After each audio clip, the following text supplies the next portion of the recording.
که هایټ مو لنډ وي او لنډي پاتې شوي دا ویډیو بیا ستاسو دپاره ده.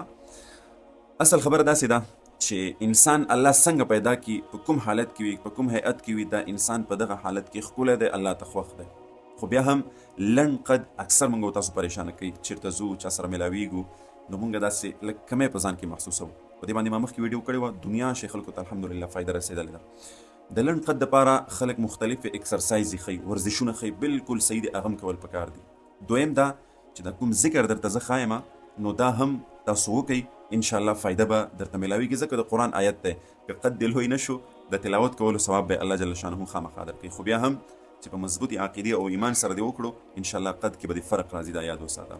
که تاسو خپل انلاین قرآن او دینی علوم زده کول غواړئ او یا خپلو بچیانو کشرانو ته په خپل کور کې په خپله نګرانۍ کې انلاین د قرآن حفظ، ناظرات، تجوید، قاعده، مسنون دعاګانې، د اودس، د غسل مسایل، څومره چې دیني مسایل دي دا ور زده کول غواړئ، نو هم نن زموږ په دې بیت العتیق انلاین قرآن اکیډمۍ کې ایډمیشن وکړئ، داخله وکړئ. تاسو که د دنیا په هر ګوټ کې په هر ځای کې هم نن زموږ په دې اکیډمۍ کې داخله وکړئ انشاءالله. سورة 3 والتين والزيتون 5 نمبر آیت، لقد خلقنا الانسان في احسن تقویم. دغه آیت مبارک د دې به اکثر وخت تلاوت کې.